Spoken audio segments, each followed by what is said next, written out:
Economia no contexto certo.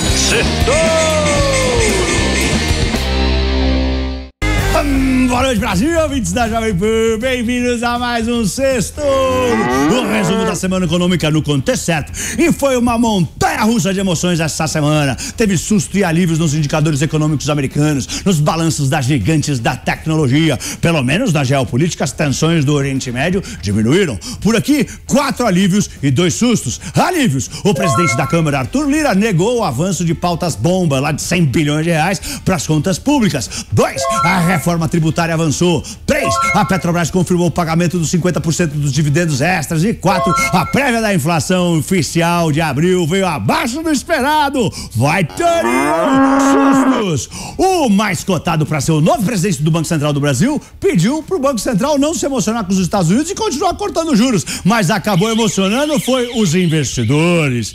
E as novas previsões são mais altas para nossa Selic. No fim da semana, o Ibovespa B3, que virou de lado quase todos os dias, fechou na semana com alta de 1%, na casa dos 126.500 pontos, enquanto o dólar caiu 1,5% e fechou a semana valendo R$5,11. Vamos para os pontos que eu separei para o nosso sextor de hoje. Primeiro ponto: depois de muito estresse nas bolsas americanas, a semana terminou bem. As bolsas dos Estados Unidos começaram a semana animadas, com as expectativas de que os juros por lá poderiam cair antes do esperado. Mas aí saiu o PIB ruim e foi uma pancada daquelas. A economia americana cresceu só 1,6% no primeiro trimestre do ano e estava previsto que o PIB crescesse 2,5%. E para piorar, a inflação trimestral ficou acima do esperado, ou seja, o fantasma da estagflação voltou. Crescimento pífio com inflação alta. E as apostas na Bolsa de Chicago passaram a mostrar que os juros dos Estados Unidos só vão cair em dezembro e não mais em setembro. Então, só teria um corte de juros esse ano por lá. E aí, as bolsas afundaram com força. Mas hoje saiu a inflação preferida do Banco Central americano, o PCE, e veio em linha com o esperado. E voltaram as apostas na Bolsa de Chicago, né, a CME, de 2 cortes de juros esse ano, sendo o 1º de setembro. Ufa! Hoje, sexta-feira, as bolsas saltaram, já que se os juros caem, a bolsa sobe. Segundo ponto: o mercado começa a dar adeus a juros de 1 dígito aqui no Brasil. O possível adiamento dos cortes de juros nos Estados Unidos, somado com os receios com o afrouxamento da meta fiscal para o ano que vem aqui no Brasil, já foram embutidos nas previsões dos economistas. Não tem jeito, o mercado começou a dar adeus à Selic abaixo de 10% no fim deste ano.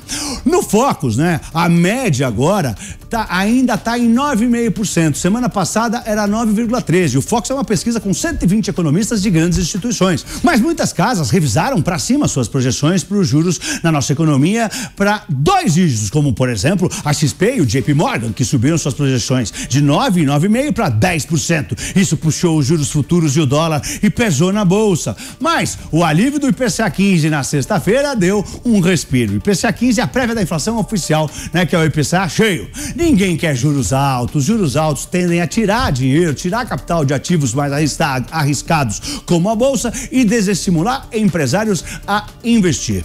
3, o possível substituto de Campos Neto assusta o mercado.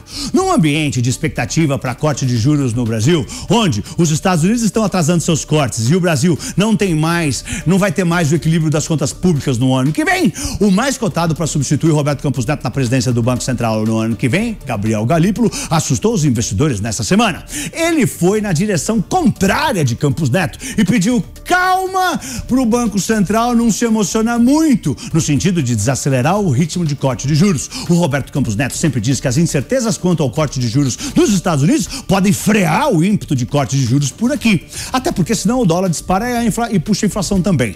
Mas o Galípolo disse que tá tudo certo se o Banco Central estiver um pouco atrasado. Os mercados se estressaram porque os investidores entenderam que ele sugeriu que o Banco Central pode deixar a inflação correr um pouco. Mas se isso acontecer, o Banco Central pode ter que correr atrás do prejuízo, catando cavaco, e subir muito mais a taxa de juros lá na frente para conseguir segurar uma inflação que não estava aí. Hoje, Campos Neto lembrou que a melhor política social é manter a inflação na meta. Fica a dica. Quarto ponto, Milei tem uma vitória atrás da outra. Em 4 meses de governo, o presidente argentino Javier Milei não só realizou um feito inédito, estabilizou uma moeda em queda livre num país devastado pela inflação, mas fez o peso argentino, né, a moeda com o melhor desempenho do mundo. A moeda argentina valorizou 25% no câmbio paralelo dos hermanos só nesses últimos 3 meses. Tudo graças às políticas de corte de gastos da tal política motosserra. Não só o seu governo registrou o 3º superávit mensal consecutivo em março, mas o 1º superávit trimestral em 16 anos. A inflação está caindo tão rápido que o Banco Central da Argentina cortou os juros 2 vezes esse mês, de 80 para 70, depois de 70 para 60. O Banco Central deles está até conseguindo comprar dólares para suas reservas que tinham esgotado. Os investidores estão super animados com as rígidas políticas fiscais do Milei. A bolsa também está subindo e os títulos se valorizando. Quinto ponto, titãs da tecnologia impressionam, mas também frustram. A Meta, dona do Facebook, WhatsApp e Instagram, frustrou os investidores nessa semana ao anunciar expectativas de receitas menores que o mercado esperava para o segundo trimestre. As ações despencaram e arrasaram ações de outras empresas do setor de tecnologia no mundo inteiro. Por outro lado, a Microsoft e principalmente a Alphabet, dona da Google, impressionaram os investidores com os seus balanços. A dona da Google anunciou o pagamento inédito de dividendos e um programa de recompra de ações de 70 bilhões de dólares, além de amenizar os temores de que estava ficando para trás em termos de inteligência artificial. A Meta, a Microsoft e a Alphabet estão injetando dinheiro em inteligência artificial como se não houvesse amanhã. Mas, diferente da dona do Facebook, a Microsoft e a Alphabet deram um recado claro aos investidores: nossos investimentos estão se transformando em venda e estão valendo a pena. As ações da Alphabet dispararam 10% na sexta-feira e a empresa bateu 2 trilhões de dólares em valor de mercado. E pra semana que vem, quarta-feira é feriado, é dia do trabalho, mas nesse dia tem decisão de juros nos Estados Unidos. Vão divulgar os números do emprego nos Estados Unidos, como por exemplo o payroll, o pai de todos os indicadores econômicos. A temporada de balanços continua e tem PMIs na lista. Na China, o feriado do dia do trabalho tem 3 dias, 4, 5 e sexta. Eu sou Pablo, boa noite e um lindo fim de semana em família. Torinho!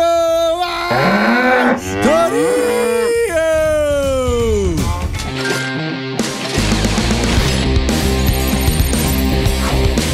Economia no contexto certo. Certo!